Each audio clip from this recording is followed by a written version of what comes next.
कथा के अनुसार जब भगवान श्री राम वनवास से लौटते हुए अपनी पत्नी सीता तथा भाई लक्ष्मण के साथ पिंडदान के लिए गया पहुँचे तो वे माता सीता को नदी किनारे बिठाकर श्राद्ध के लिए सामग्री लेने चले गए। श्री राम और लक्ष्मण को आने में काफी समय लग गया। तभी राजा दशरथ की आत्मा माता सीता के सामने प्रकट हुई। पिताश्री, अपने पुत्र वधू का प्रणाम स्वीकार कीजिए। सदा सुहागन रहो पुत्री। मुझे बहुत भूख लगी है, बहुत प्यास लगी है।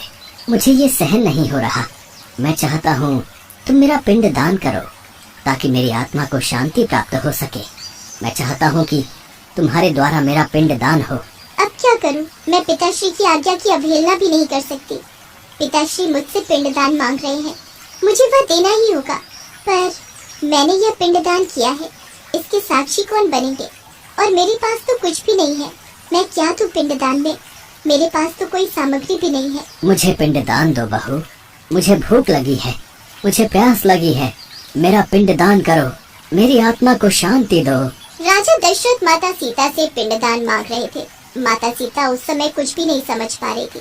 राजा दशरथ की इच्छा को पूरा करने के लिए माता सीता ने फल्गु नदी, वट वृक्ष, केतकी फूल और गाय को साक्षी मानकर बराबर में रखी बालू का पिंड बनाया और अपने पिता समान ससुर राजा दशरथ का पिंडदान कर दिया।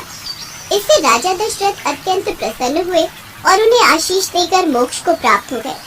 थोड़ी देर बाद जब भगवान राम और लक्ष्मण सामग्री लेकर लौटे तो सीता जी ने उन्हें महाराज दशरथ के पिंडदान करने की बात बता दी। स्वामी, समय बीत रहा था। पिताश्री मुझे पिंडदान करने के लिए कह रहे थे।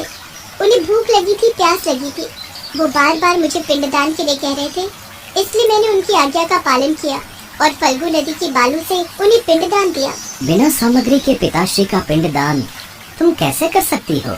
अवश्य ही तुमने निद्रावश कोई स्वप्न देखा होगा और तुम्हारे हाथों पिंडदान स्वप्न में हुआ होगा। नहीं स्वामी, मैंने कोई सपना नहीं देखा। मैंने कुछ देर पहले ही पिताश्री को पिंडदान दिया है। मैं आपको अभी प्रमाण देती हूँ कि मैं किसी सपने में नहीं थी। तभी माता सीता ने केतकी के फूल, गाय और फल्गु नदी से प्रमाण देने के लिए कहा। हे फल्गु नदी की रेत, केतकी के फूल, गाय और वट वृक्ष, मेरे द्वारा किए गए श्राद्ध कर्म की गवाही दो। आप सबने मुझे पिताश्री का श्राद्ध कर्म करते हुए देखा है। माँ सीता ने उन्हें प्रमाण देने के लिए कहा, पर फल्गु नदी, गाय और केतकी के फूल तीनों बिल्कुल चुप रहे। उन्होंने कुछ नहीं कहा। सिर्फ वट वृक्ष ने सही बात कही। माँ सीता सत्य कह रही है।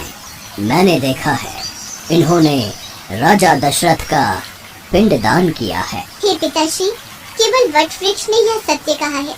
कृपया करके प्रकट होइए और प्रमाण देने में मेरी सहायता कीजिए कि मैंने आपका पिंडदान कर दिया है। माता सीता ने राजा दशरथ का ध्यान करके उनसे भी गवाही देने की प्रार्थना की। दशरथ जी ने माता सीता की प्रार्थना स्वीकार की और प्रकट हुए। राम और लक्ष्मण राजा दशरथ को शीश झुकाकर प्रणाम करते हैं। पुत्र राम, पुत्र लक्ष्मण, सीता सत्य कह रही है। मैं तुम्हारी अनुपस्थिति में भूख और प्यास से व्याकुल था। मेरे पिंडदान का समय बीत रहा था। सीता ने मुझे बालू से पिंडदान दिया और मेरी आत्मा को शांति दी। इस प्रकार राजा दशरथ माता सीता द्वारा किए पिंडदान की बात प्रभु श्री राम और लक्ष्मण को बताते हैं। इसके पश्चात उनकी आत्मा विदा हो जाती है।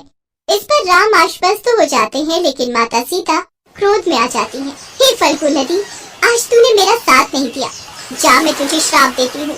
तू सिर्फ नाम की नदी रहेगी, तुझ में पानी नहीं रहेगा, तू सूख जाएगी। हे गाय, तुमने भी मेरा साथ नहीं दिया।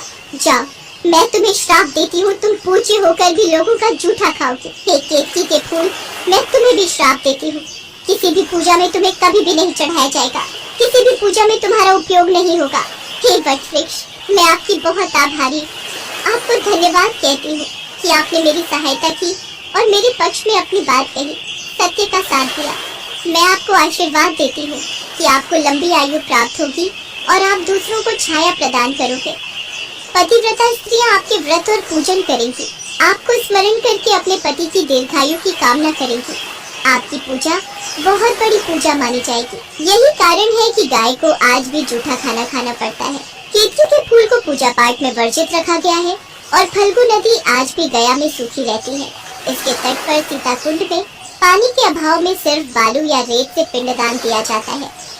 सिर्फ माता सीता के पक्ष में वट वृक्ष ने सत्य बोला था, इसलिए सीता जी ने उसे दीर्घायु होने का वरदान दिया, जिसकी वजह से वट वृक्ष हजारों साल तक पुराने देखने को मिलते हैं और विभिन्न त्योहारों पर वट वृक्ष की पूजा भी की जाती है।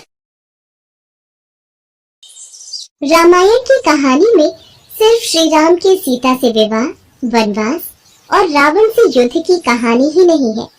इस कहानी के पीछे भी कई कहानियां छिपी हुई हैं, जो मन में उठ रहे कई प्रश्नों के उत्तर देती हैं। हम सभी जानते हैं कि रावण को मारने के बाद श्री राम सीता माता को लेकर वापस अयोध्या आए थे, लेकिन एक धोबी के कहने पर उन्होंने माँ सीता को अपनी चौखट से बाहर निकाल दिया था। हम सभी के मन में सवाल आता है कि दूसरों के साथ न्याय करने वाले मर्यादा पुरुषोत्तम राम ने अपनी ही पत्नी के साथ ऐसा अन्याय क्यों किया था।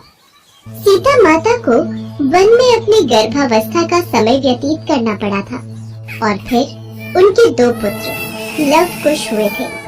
महलों में राज करने वाली सीता माता ने 14 वर्ष के वनवास के बाद भी महल का सुख नहीं भोगा।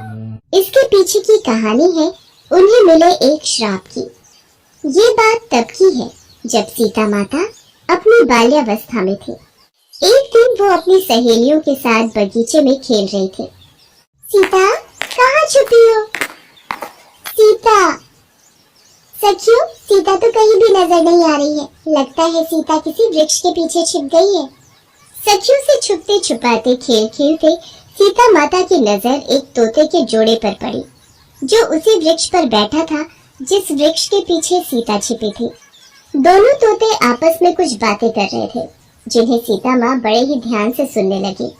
मादा तोते ने नर तोते से कहा, एक दिन इस संसार में राम नाम का एक बड़ा ही प्रतापी राजा होगा और उसका विवाह बहुत ही खूबसूरत राजकुमारी सीता से होगा। हाँ प्रिय, तुमने बिल्कुल सही कहा। राजकुमारी सीता कितनी भाग्यशाली होंगी जो उन्हें राजा राम के रूप में वर मिलेगा। ये दोनों तो मेरे ही विषय में वार्तालाप कर रहे हैं, मुझे इन्हें पकड़ना होगा। अपना नाम सुनते ही सीता ने दोनों तोतों को पकड़ लिया और अपने साथ राजमहल में ले आई। उन्हें अपने बारे में जानने में और दिलचस्पी हुई। हमें छोड़ दो, हमें मत पकड़ो। हमें जाने दो। डरो नहीं, मैंने तुम दोनों की बातें सुन ली थी। तुम दोनों जिस विषय में बात कर रहे थे उसके बारे में तुम्हें कहाँ पता चला? हम महर्षि वाल्मीकि के आश्रम में रहते हैं। हमने वो सारी बातें महर्षि वाल्मीकि के मुख से सुनी है। जब वो अपने शिष्यों को ये बता रहे थे तब हम वहीं थे। जिस राजा जनक की पुत्री सीता के बारे में तुम लोग बात कर रहे हो वो मैं ही हूँ। मुझे राजा राम के बारे में और बातें जाननी है।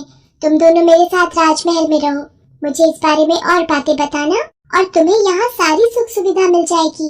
राजकुमारी सीता की बात सुनकर दोनों तोते घबरा गए। हम गगन पक्षी हैं, पिंजरे में बंद होकर हम जीवित नहीं रह पाएंगे। हमें आजाद कर दीजिए। जब तक मेरा विवाह राम से नहीं हो जाता तुम्हें यही रहना होगा। अच्छा ठीक है, मैं तुम्हें आजाद कर देती हूँ, पर ये मेरे साथ रहेगी। मैं गर्भवती हूँ और अपने पति से वियोग नहीं सह सकती, मुझे भी जाने दो। नहीं, मैं तुम्हें नहीं छोड़ूंगी, तुम मेरे पास ही रहोगी। सीता का बालक मन ये बातें नहीं समझ सका और वो जिद पर आ गई कि जब तक राम से उनका विवाह नहीं होगा वो उसे नहीं छोड़ेंगे। इसके बाद मादा तोता दुखी हो गई और क्रोध में उसने सीता माता को श्राप दे दिया। राजकुमारी सीता, मैं तुझे श्राप देती हूँ कि जिस तरह तूने मुझे गर्भावस्था के दौरान मेरे पति से अलग किया है, वैसे ही अपनी गर्भावस्था के दौरान तुझे भी पति वियोग सहना पड़ेगा। इतना कहकर उस मादा तोते ने अपने प्राण त्याग दिए और उसी समय उसके दुख में नर तोते ने भी अपने प्राण त्याग दिए। सीता को बहुत दुख हुआ, लेकिन अब बहुत देर हो चुकी थी। इसके बाद जब वो गर्भवती हुई तो उन्हें अपने पति से अलग रहना पड़ा और ये श्राप ही इस बात की वजह बना।